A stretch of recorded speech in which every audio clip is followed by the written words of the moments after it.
ngayon.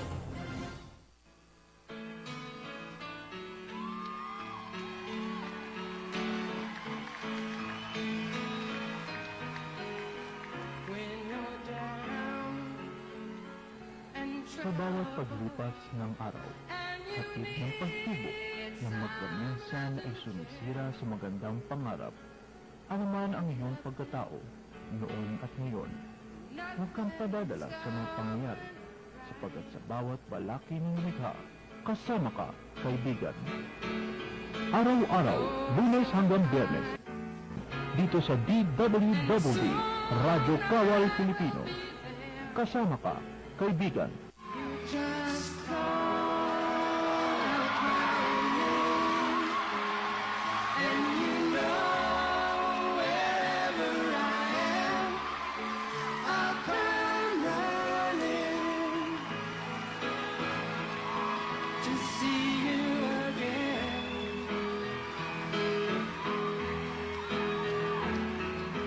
Winter, spring, summer, or fall.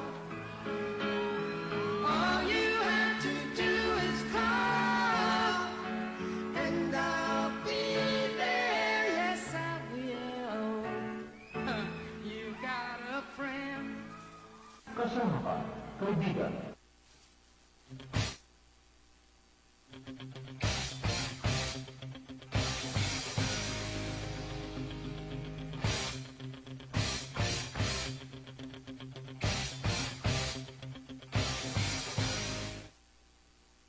Please call my and I'll be there. Magandang gabi, Luzon, Mega Manila. Narito na naman po ang ating palatuntunang kasama ka, kaibigan. Ang palatuntunan kasama ka, kaibigan, ay ang palatuntunan po ng Sundalo May K para sa bayan. Ito po inyong kaibigan, ang balagcaster ng bayan, Romualdo Constantino San Pascual po. Kasama po natin sa ating technical department, ang ating po naman technical director, Sergeant Dexter Orata, Philippine Air Force. Magandang evening sa ating group commander, Major Alvin M. Maneja, Philippine Army.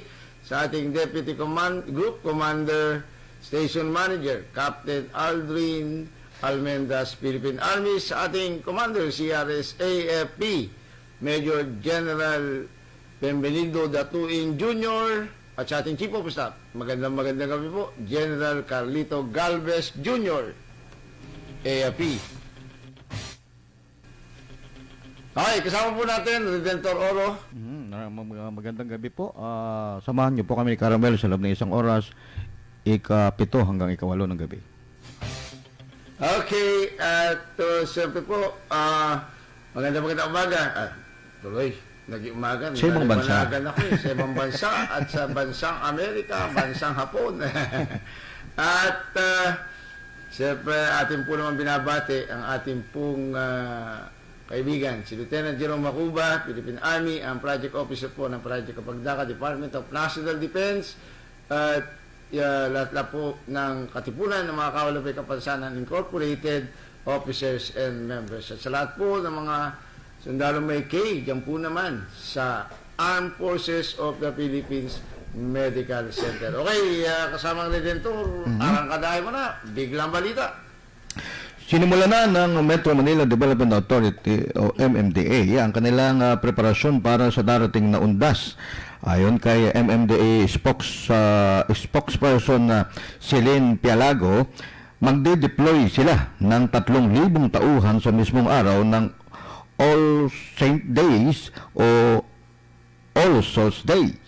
Ang mga MMDA personnel na ito ay ipakakalat sa Metro North Cemetery o sa Manila North Cemetery, Manila South Cemetery, Bagbag Public Cemetery, at sa Quezon City, Loyola Memorial Park at San Juan Public Cemetery. Magpapatupad na rin sila ng no absent, no day off ilang araw bago ang nasabing holiday. Okay po naman ang balita po mula sa MMDA, preparasyon sa araw po ng All Saints Day at All Souls Day. Ayun po naman talaga, no day off, Redentor. Buti pa sila, walang day off. Yan. Ganyan po talaga ang public service, di ba, Redentor? Oo. Kaya binabati rin natin, andyan sa Novo Hotel ngayon, kasama ng Redentor, ang ating kaibigan, kasama sa Philippine Blind Union, si Mr. Ernie Heredero from Palawan. Yan. Katulad din nating may kapansanan sa paningin yan, Redentor. Umaatin siya ng ISB, yung International Conference for Education of Visually Impaired. International to, Redentor. At alam ko ay Pandaigdig. nakabilid siya, pandaigdig ba? Pagka Pandaigdig. international. Ayun, talaga. Pandaigdig. Talaga, no?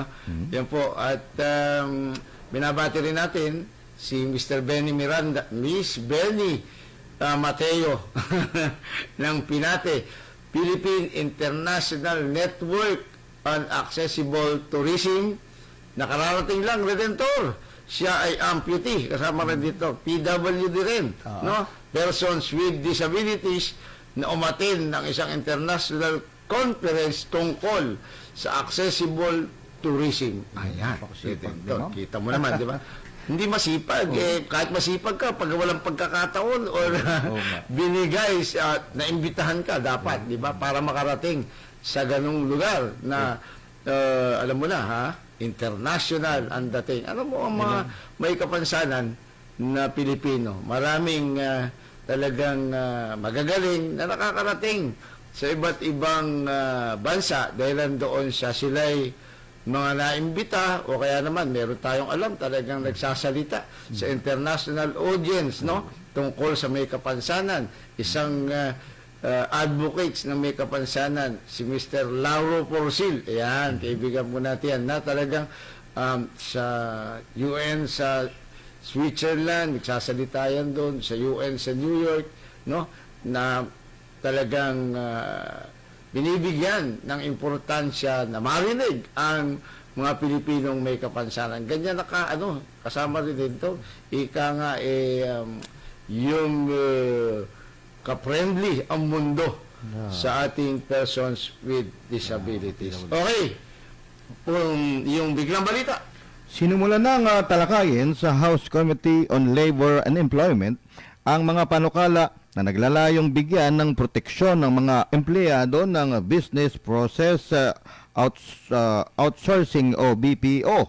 Tatlong panukala ang hinihaing kaugnay sa pagbibigay halaga sa kapakanan ng mga call center agents, ang House Bill 156 o BPO Worker Act, House Bill 661 o BPO Worker Welfare and Protection Act, at House Bill 2225 o AN Act, increasing the night shift premium pay in business process outsourcing firm in the Philippines. Nakasaad sa proposed measure ang pagtiyak na nabibigyan ng proteksyon ng mga dayuhang kumpanya at maayos na benepisyo ang mga BPO employees sa bansa. Nais ding masiguro ng mga panukala na maaayos ang working environment at hindi naaabuso sa trabaho ang mga Pilipino sa BPO industry. Yan po naman ang biglang balita ng Redentor Oro tungkol po. Maganda ito, Redentor, dahil ito ay magiging magandang balita sa ating mga outsourcing process, business outsourcing process outsourcing, no, na mga night shift, yung mga talagang Call center agent. Ayan. ganun ba yan? Mga call center agents. Sige. Okay, call center po daw. Iyan, ang mabibigyan ng importansya ng batas. Kaya maganda gabi po sa lahat ng mga call center agent. Ganun ba tawag doon, Redentor? Panggabing ano? Maraming panggabi, Redentor. Mayroon security guard. Binabati natin yung ating mga kasamaan, sektor ng sundalo may kapansanan, na talaga po namang marami, punong-puno ang kanilang schedule sapagkat alam mo na yung pagbibigay ng bagong mga kaalaman para doon sa mga nagkaroon ng kapansanan na kung hindi na makapagpatuloy ng serbisyo ay paglabas ay maganda po ang maging buhay dahil doon sa may pensyon at the same time po ay binigyan ng mga bagong kaalaman. Katulad nung binabalita natin, Redentor, na ang Katipunan ng mga Kaula May Kapansanan ay merong multiplier farm diyan po naman sa Nasugbu, Batangas, para doon sa pag-aalaga ng mga hayop, no, para paramihin at i-share din sa iba pang mga sundalo. Ang pinaka-pilot niyan project ay dito ginaganap sa Nasugbu, Batangas. Ito ay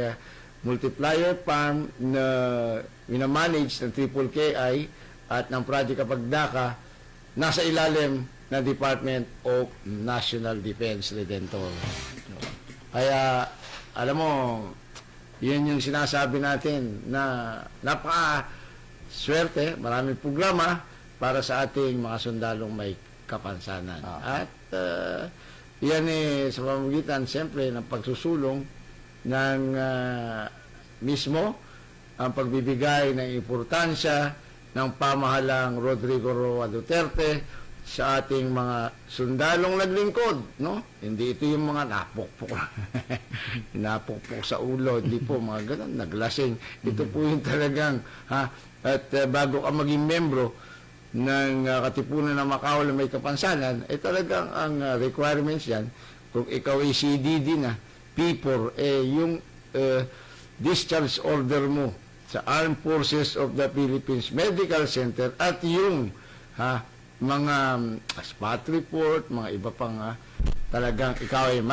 mapatunayan na ikaw ay nagkaroon ng kapansanan dahilan sa ikaw ay nagserbisyo in service, no?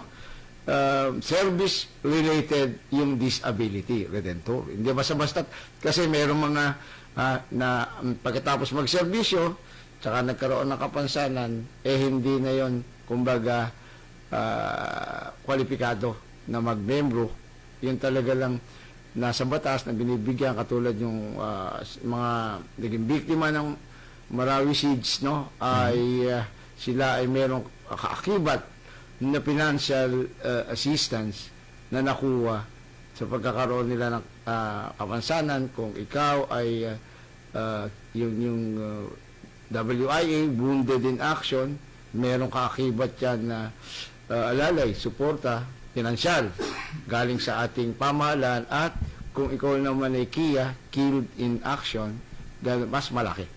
Ganun din. Yung pamilya ang tatanggap nun. At bahagi nun, Redentor, yung programa ng Project Kapagdaka para maitaas ang antas ng mga soldiers with disability natin.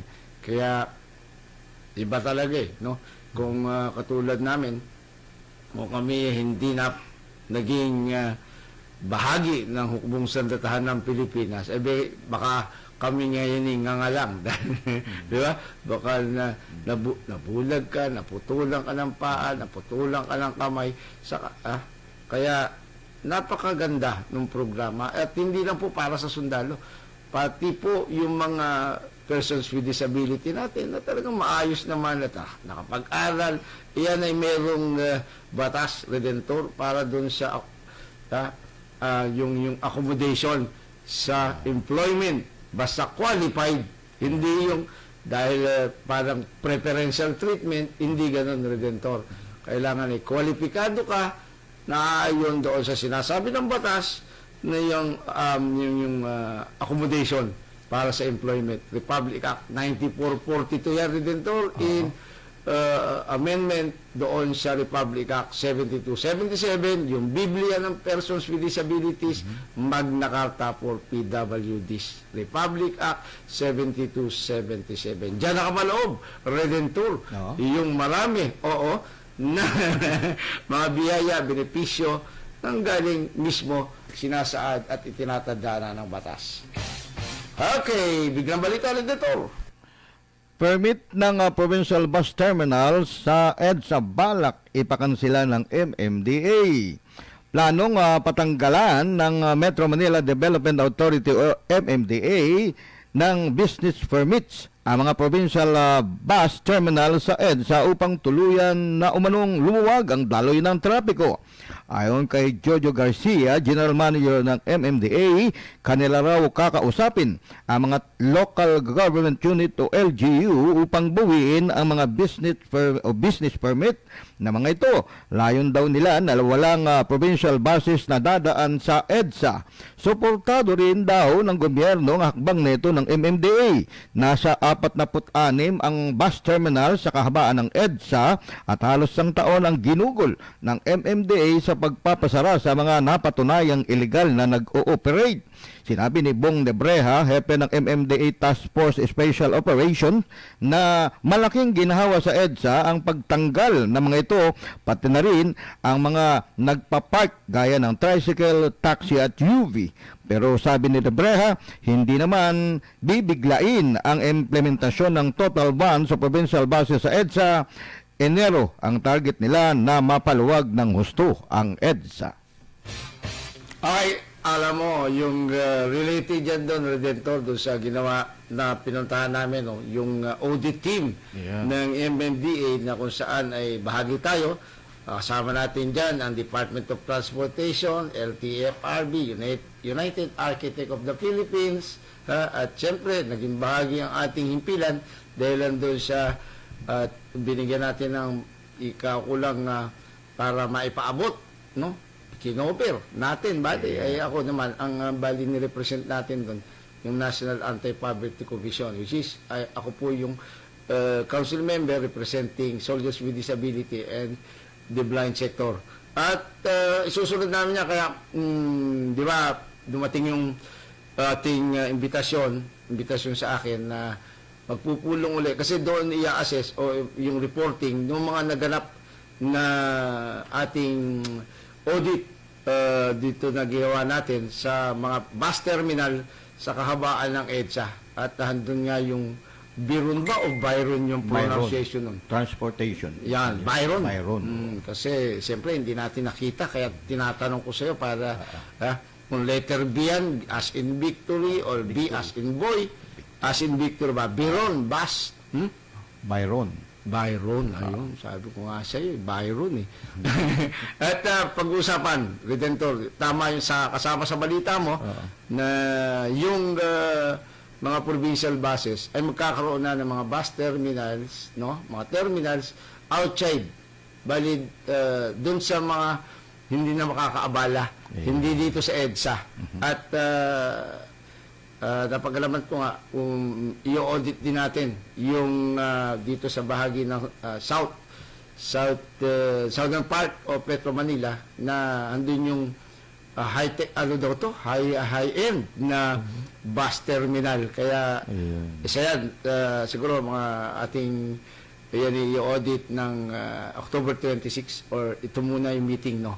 So, at yung limang dapat na sinusunod, at yung sinasabi sa balita mo nga, Redentor, na yung business permit ay maaring hindi renewin ng mga local government units sa rekomendasyon ng MMDA. At kasama po tayo doon sa audit na yan, yung mga hindi pagtalima ng mga bus terminals, na may-ari ng bus terminal, siyempre, kumpanya ng bus yan, mga transportasyon, no?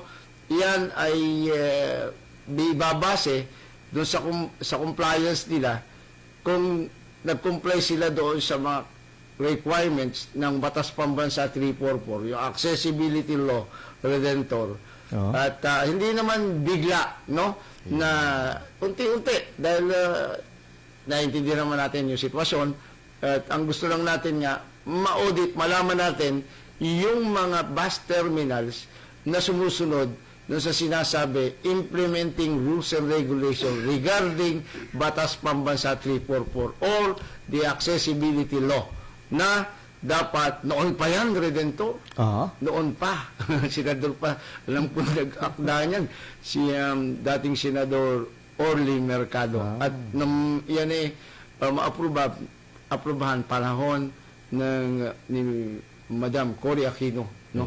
That time, ilang taon na yung nakakalipas. Hanggang ngayon, ay ika nga po ay palaging nagtatanong na lang, palaging na, kaya ang maganda, ang naging kasagutan ng Metropolitan Manila Development Authority na sila mismo ang mag-lead dito po sa ginagawa naming audit, no, ng lahat ng mga dapat buong Pilipinas, Redentor, lahat ng bus terminals, yung mismong bus, para magkaroon ng accessible transportation na malaking bagay, hindi lang sa mga persons with disabilities, sa mga senior citizens, siyempre, no, katulad ng mga buntis. Di ba na, pansin mo yung Oo. MRT, LRT, di ba? Oo. Meron silang coaches na nakalaan para sa mga senior citizens, PWDs.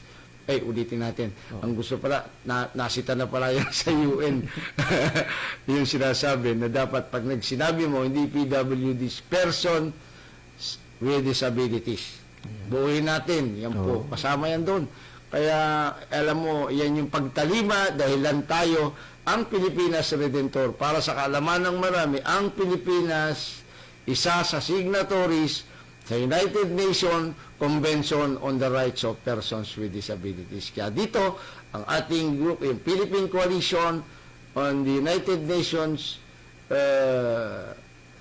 Convention on the Rights of Persons with Disabilities ay nagre-report yan, Redentor. Oo. Parallel report sa report ng ating pamahalaan kung nai-implement ng tama yung nakapaloob sa UNCRPD na United Nations Convention on the Rights of Persons with Disability. Kaakibat po lahat yan.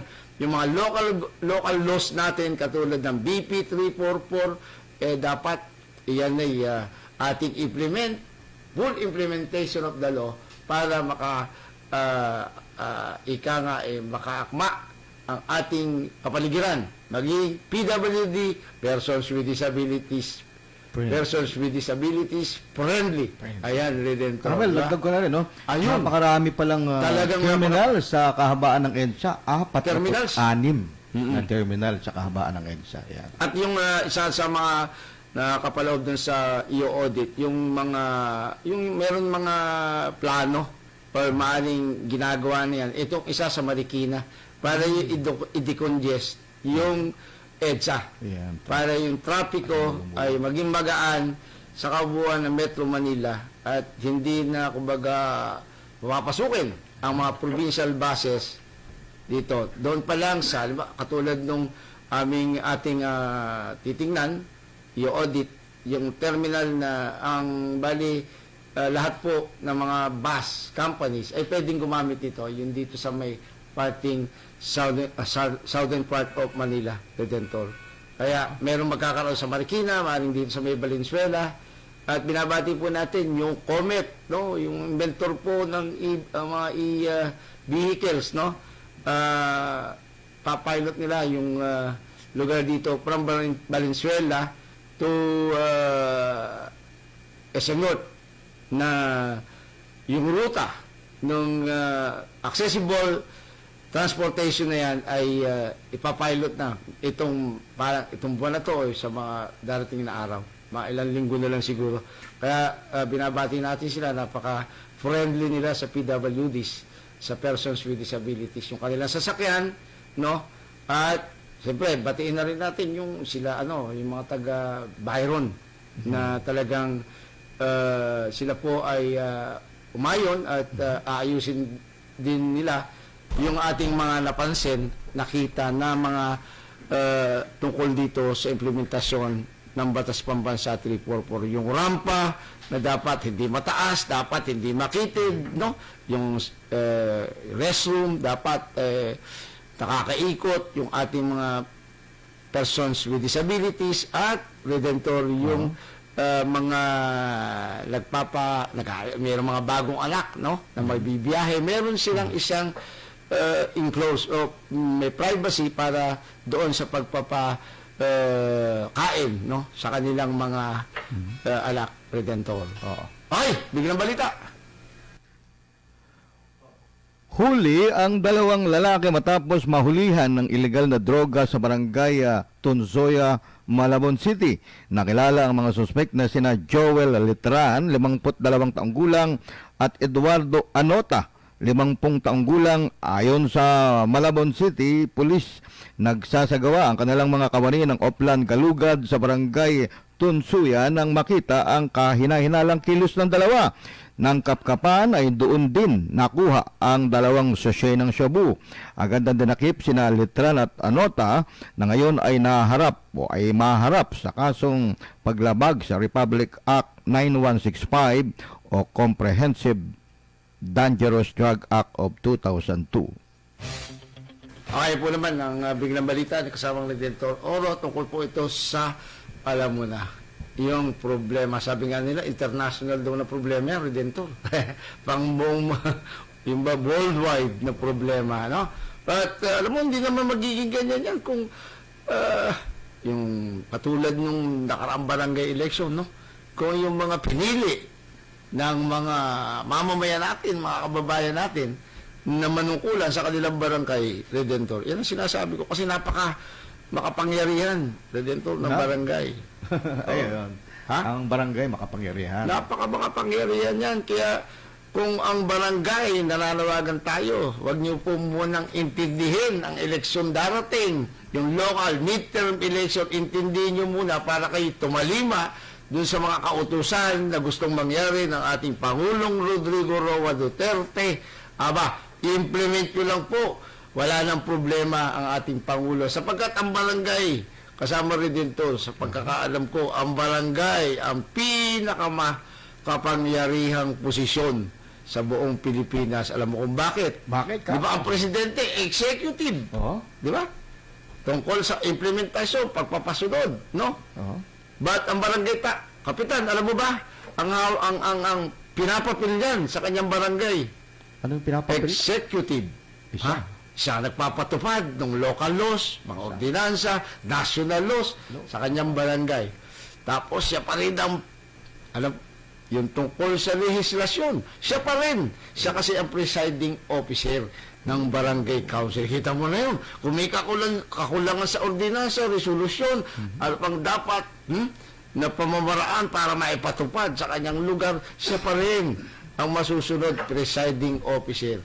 At pagdating sa pambarangay na hustisya, siya pa rin, Redentor, Oo. ang lupong tagapagpaganap.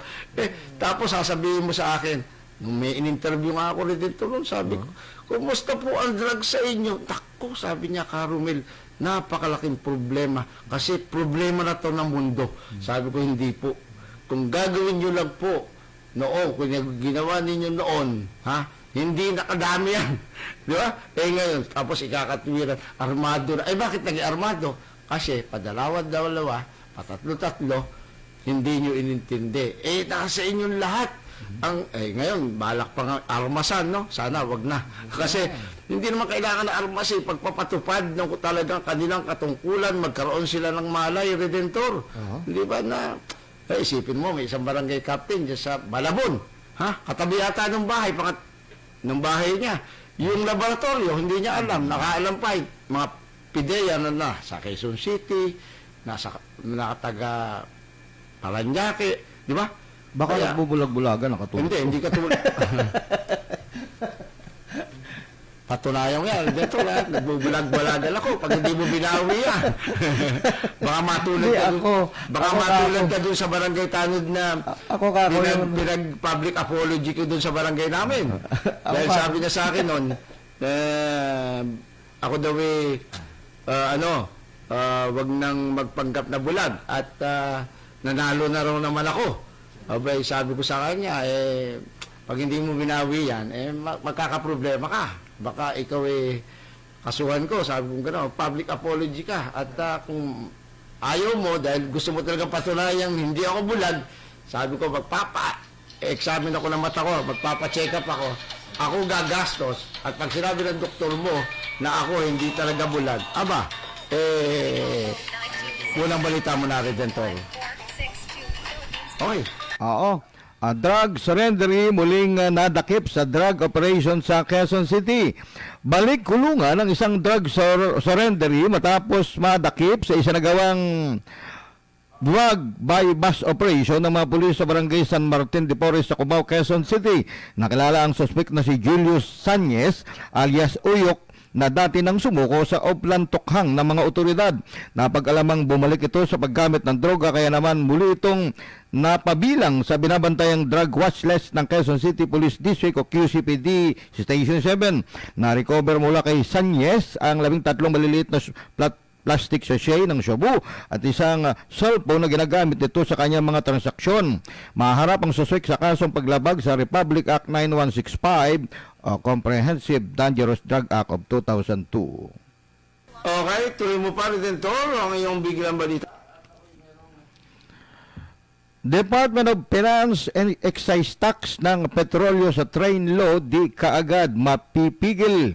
Kinontra ng Department of Finance ang panukala na Senador Grace Poe na suspindihin ang excise tax sa oil products. Sa pulong balitaan sa Malacanang, sinabi ni Finance Assistant Secretary Tony Lambino na kinakailangan munang bumalangkas ng bagong batas ang Kongreso para maisakatuparan ang panukala ni Poe. Nanindigan pa si Lambino na wala sa kasalukuyang batas sa excise tax ang probisyon para magpatupad ng rollback sa ilalim ng Tax Reform for Acceleration and Exclusion o Train Law.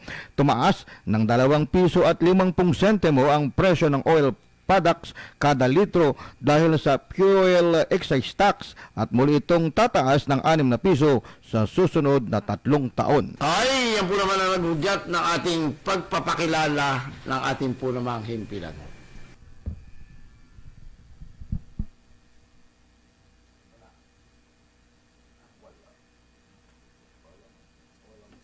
Ito ang DWWD 1134 kHz.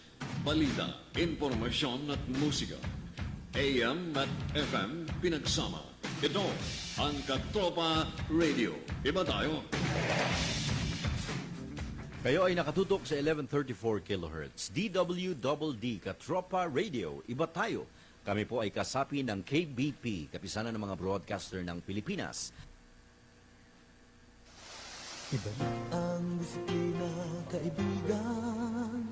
Ibalik ang pagtitiwala ng bayan. Sundin lamang ang batas, maging huwaran ng lahat. Ibalik ang disiplina sa lipunan. Magtapon ng basura sa tamang kalalagyan. Huwag maging ahas sa trapiko at lansangan. Linisin ang gobyerno, anomalya'y iwasan na.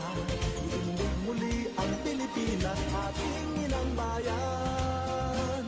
Ibalik ang disiplina, kaibigan. Ibalik ang pagtitiwala ng bayan. Tayo ay magmahalan sa mata ng may kapal. Ibalik ang disiplina, kaibigan. Mare, kumpare, napabisita kayo! Paalis na kami ng mga anak ko!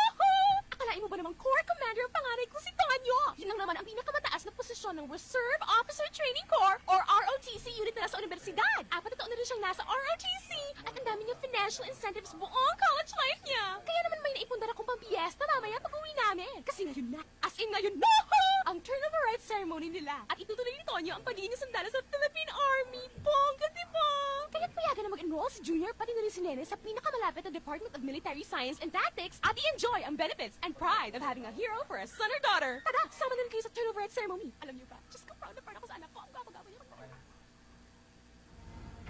Okay, muli po tayo nagbabalik sa palatuntunan kasama mga kaibigan.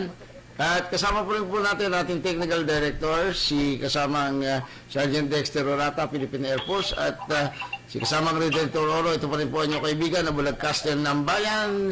Meron po tayong kukuning balita, impormasyon tungkol po sa nagaganap na International Conference for the Education of the Visually Impaired mula po sa aking kaibigan at kasamang visually impaired, si Ernie Heredero. Ernie, magandang gabi sa iyo. Magandang gabi, Caramel. Okay, ano ba yung mga nagiging kaganapan dyan? Bali dito sa ngayon, Caramel, ang natutungayan namin dito ngayon ay yung cultural show ng dito.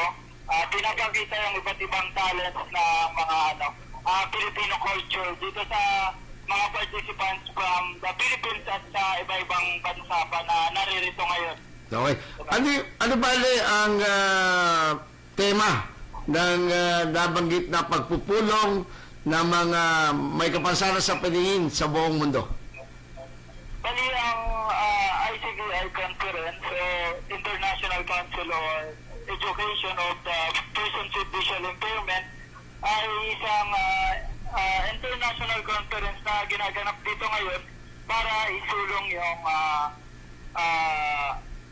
karapatan ng mga taong may kapansanan sa paningin, mag-share ng information ang bawat isa para matutunan ng mga iba't ibang participants sa bawat bansa. Napakaganda yan. At talagang ang kaibigan kong Ernie Heredero ay international na dating.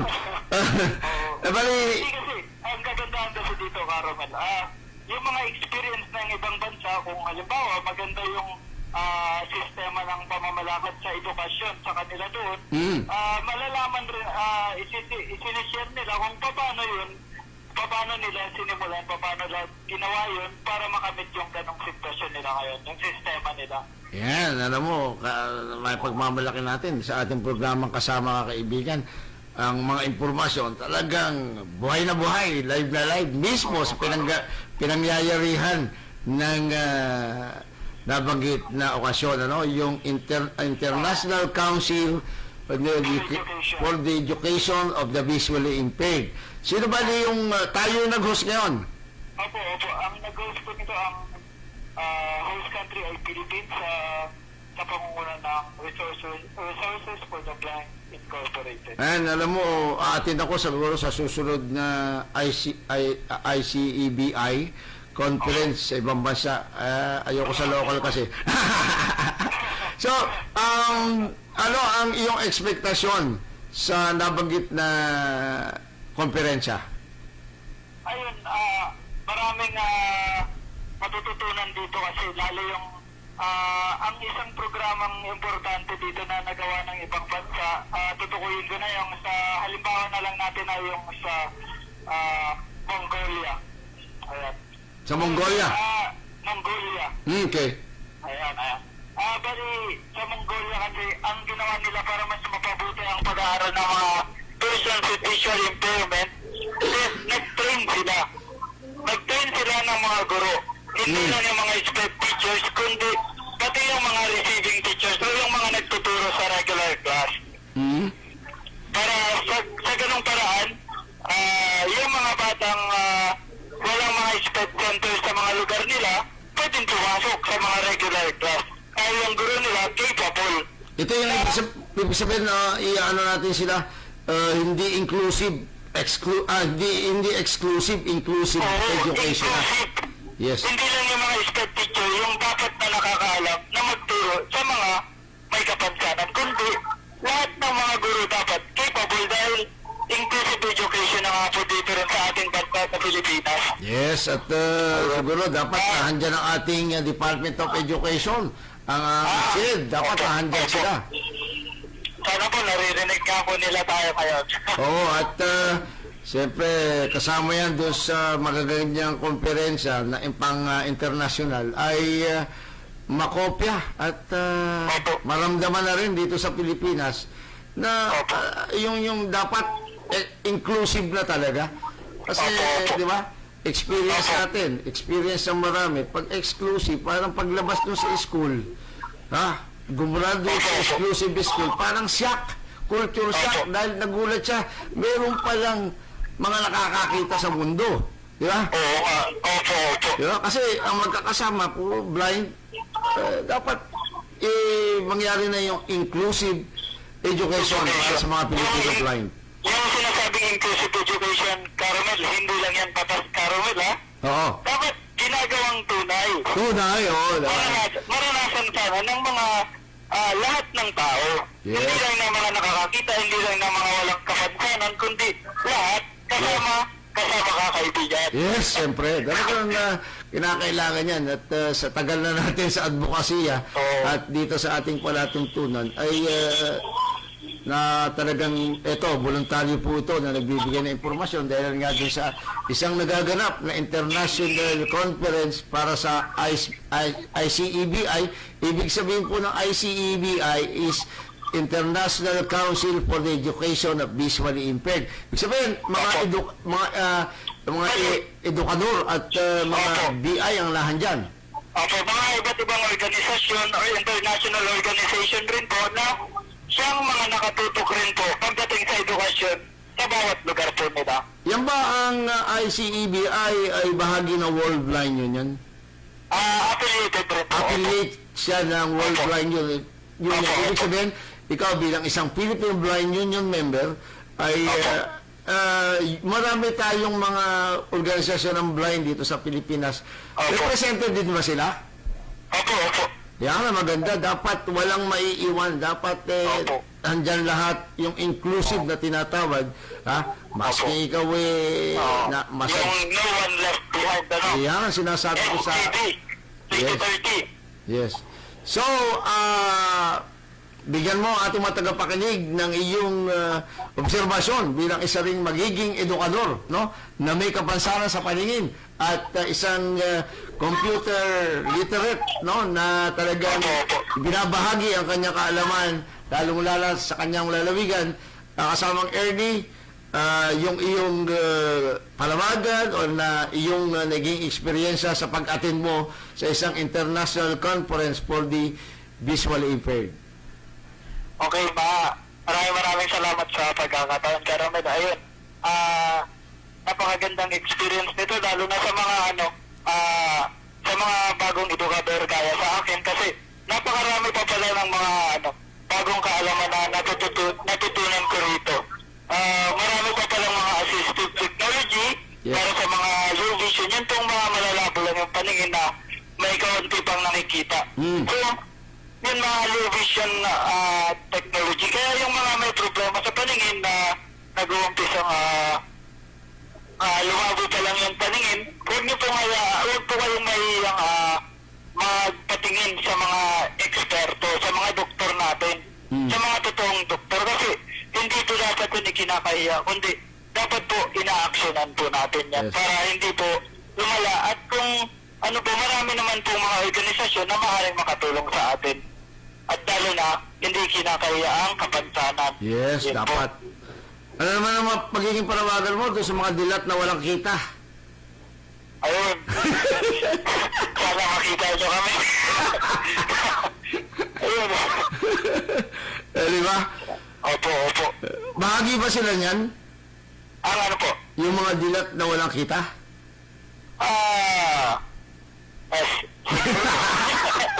Sana kasama ng... Pinagagaan lang natin ang buhay, kasamang Ernie. Pinagagaan lang natin ang buhay. Di ba sabi mo nga, wag nating ikahiya. Kasi pag ikinahiya, lalo ng mga magulang, hindi po natin mabibigyan ng solusyon yung problema ng mga anak nyo na may kapansanan sa paningin. Opo, opo. Katulad ni Ernie Heredero po, ito ay dating naglilingkod sa barko. Siya po ay isang licensed marine engineer na magkaroon ng kapansanan sa paningin. Hindi niya po inisip na siya ay marino, bakit siya mag-aaral ng pag-braille, mag-aaral ng computer, yung digital literacy. Siya ay engineer, di ba? Pahiya. Pero hindi niya po yan.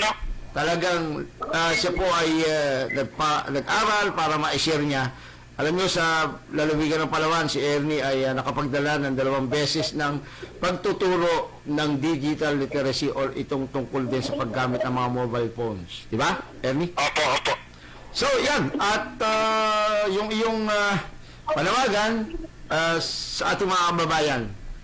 Ayun, Caramel, dahil nabanggit mo na lang rin yung training sa Palawan, papasalamatan ko na lang rin ulit yung walang sawang tumutulong sa amin dyan sa Palawan, si Dr. Jesus Ong. Dr. Jesus Ong. At siguro, ibalita mo na rin kasama ang Ernie yung magiging padating na training ng dyan sa Atrib. Kabisado mo ba ito? Hindi masyado, Caramel, pero pakiyawan mo. Ngayong November, meron silang sisimula na web content writing. Open po yan para sa mga Device at Okay, yan po naman. Medyo kinapos ang ating cellphone at nawala po si kasamang Ernie Heredero. Maganda po kasi binabalita niya tungkol dito sa training po para sa mga visually impaired na tungkol sa web writing. Kasamang Redentor. Di ba? Alam mo, biglang balita mula sa'yo. Nakahanda na ang pamunuan ng AFP at PNP na supilin ang private armed group na banta sa matiwasay at mapayapang halalan sa susunod na taon. Ayon sa liderato ng AFP at PNP na ipatutupad natin ang estratehiya ng seguridad upang matiyak ang honest, orderly, and peaceful election. Yan po naman ang biglang ulat ni Redentor Oro.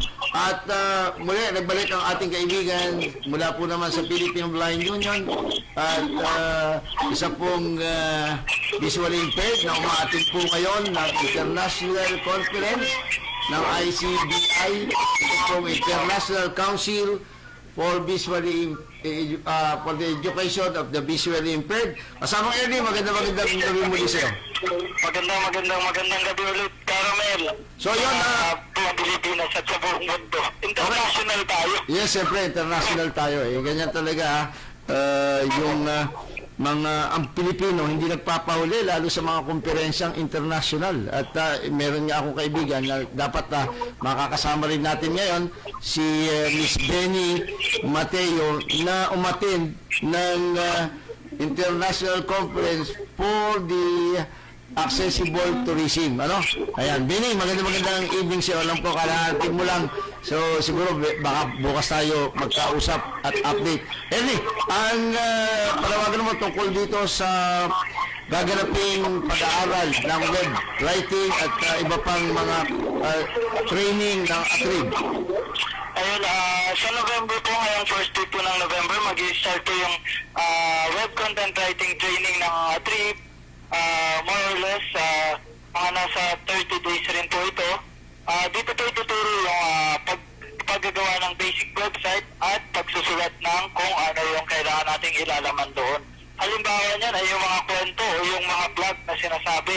Yan po yung pag pumunta kayo sa isang lugar at nagandahan kayo doon, ikikwento nyo. Parang ganun siya, yung basic. Pero doon nyo po matututunan sa training na yun kung paano magsulat nun na maganda at maintindihan ng lahat. Ayan. Ganun siya. So, bagay na bagay sa ating mga bulagyan. Vloggers, no? Blogger. Bulagers. Kaya alam mo, ang pagkakaroon ng kapansanan, wag natin masyadong, dibdibin yan. Tawanan lang natin. Dahil doon sa pag natatawanan mo yung kapansanan, wag sabihin, rehab ka na, di ba? Okay, yung tungkol dito sa digital literacy, parang alam ko meron din papadating.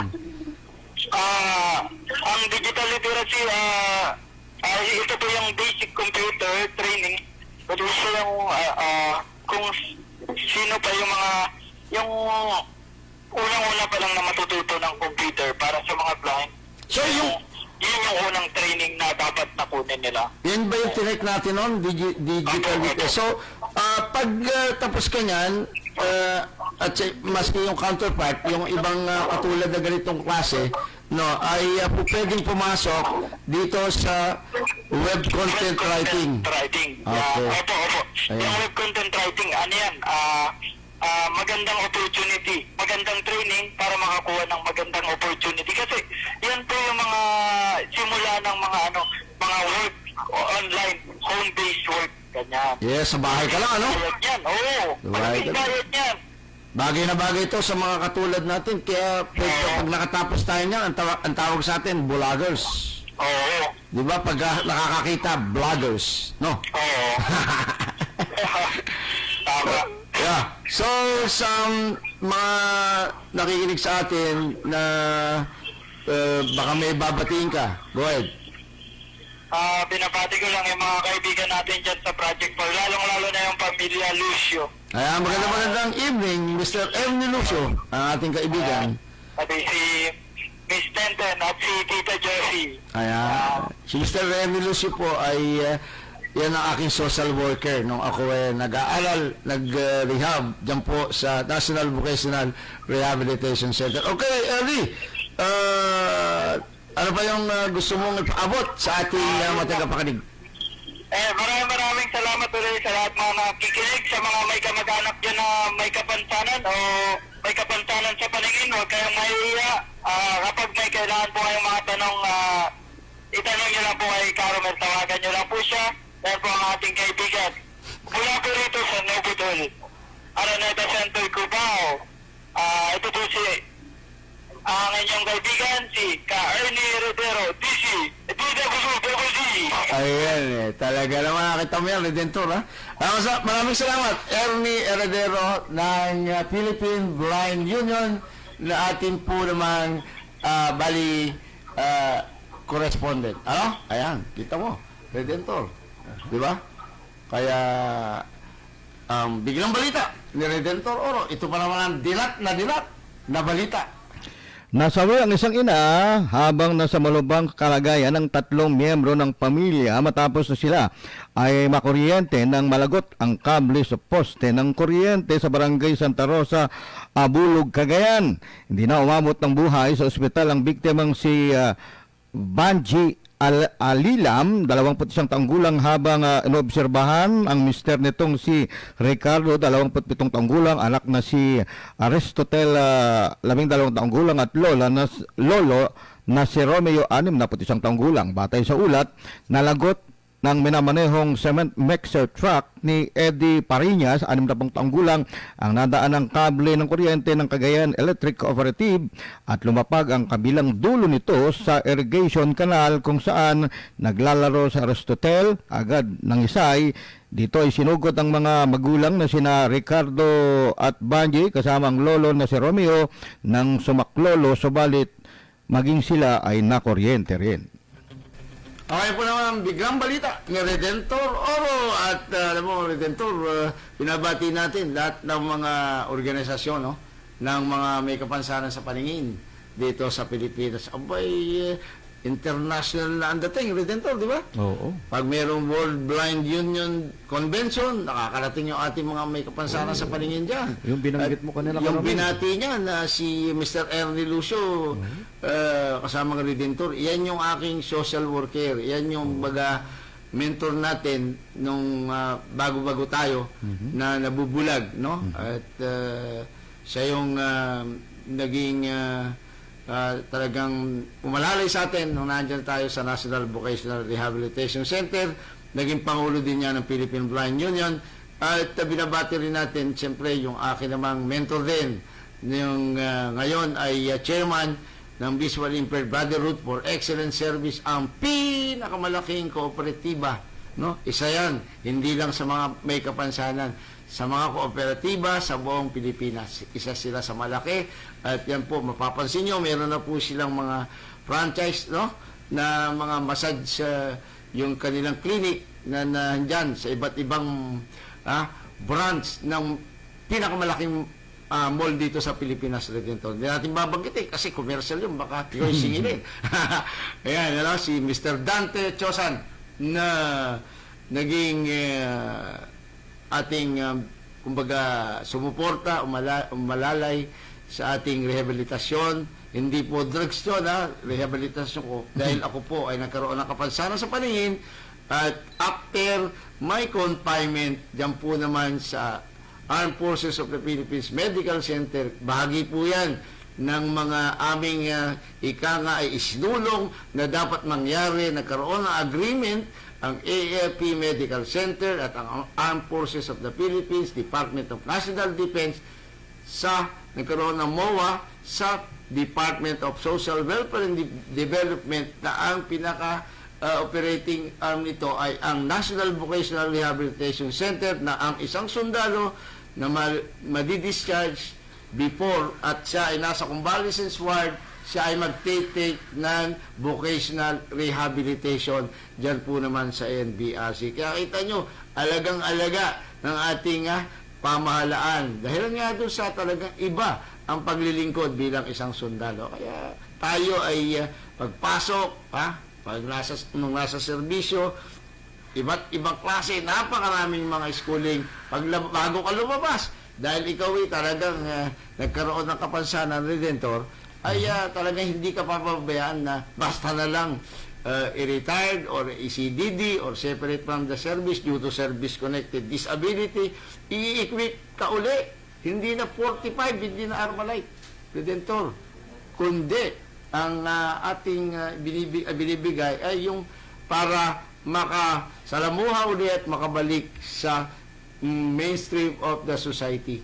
Yan po ang talagang, kaya binabati po natin ang lahat po ng mga umaagapay at ang buong sambayan ng Pilipino talagang umaagapay at yung pagtulong para ang ating mga sundalo na nagkaroon ng kapansanan ay makabalik, sabi nga po, sa dating kaanyuan. Di po ba?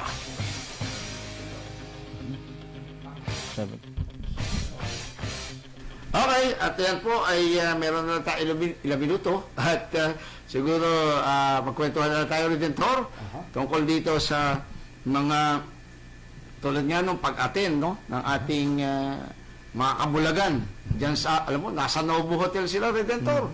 Ha? At yan ay malaking bagay na makukuha nila. Hindi lang mga local blinds po natin ang nandyan.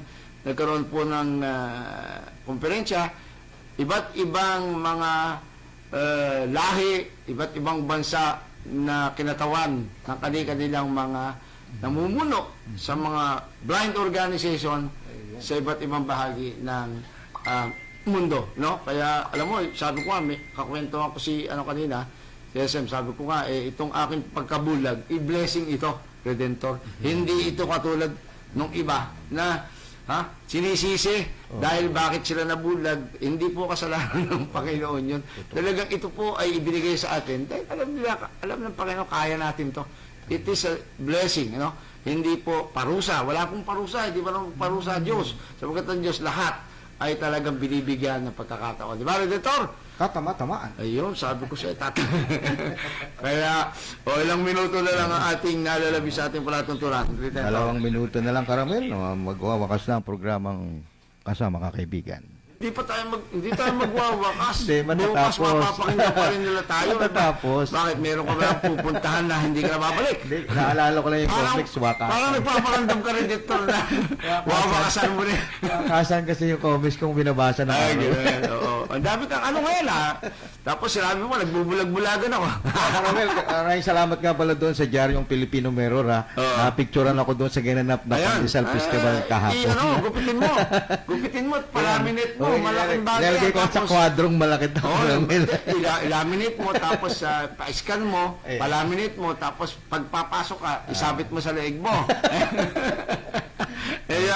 Alam nyo, dahil nandun sa ibang klase talaga tong partner ko Sikat na sikat po ito.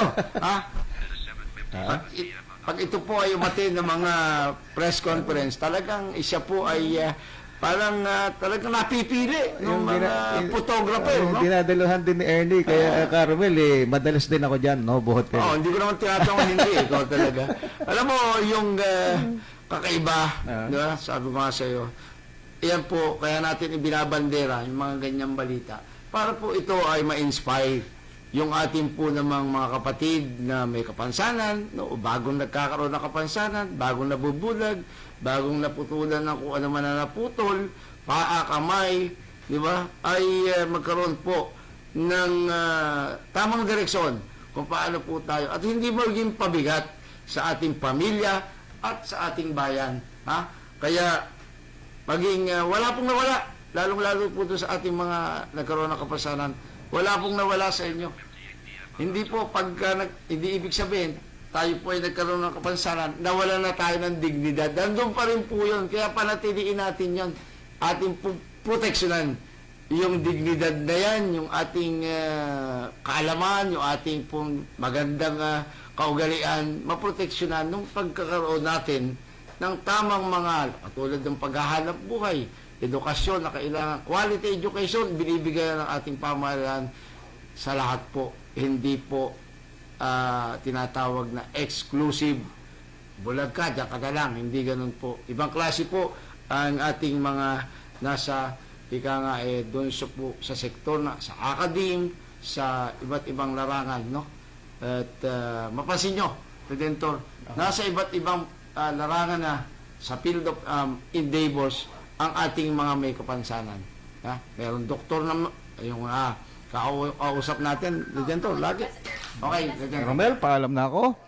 Ako po ang inyong lingkod. Maraming salamat po sa inyong pagsama sa programa namin ni Caramel na kasama kaibigan. Maraming salamat po. Redentor Orpo. Okay, at siyempre pansamantala tayo magpapaalam. Pansamantalang Redentor, wag yung sinasabi mong wakasan.